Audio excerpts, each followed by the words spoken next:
Alright, today we're going to bring a mold stain cleaner kit. They include the actual brush, a couple of bags to seal in some of the stuff if you want to travel. These are the caps for the actual squeeze bottles that you want to use if you want to concentrate on certain areas.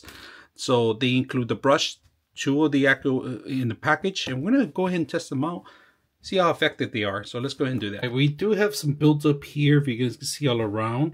And we are gonna go ahead and put this on. All right, I'm gonna put it on the right around the corner edges here, because that's where we get a lot of mildew. Right here, pretty much. This is the ring. If you settle down for a while, go ahead and start scrubbing it in. Let's see if it works. And this is where the part you'll see a little difference on it. So just start working your way around it. You could smell it, and you can see it actually. So it is working. Very effective. It got rid of the actual line. Very effective, if you guys can see. Got rid of it completely. I can still see a little bit, but I'm going to scrub it some more, but it's not that bad.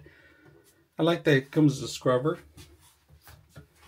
Concentrating in one area. Very simple to use. I hope you guys enjoy the video.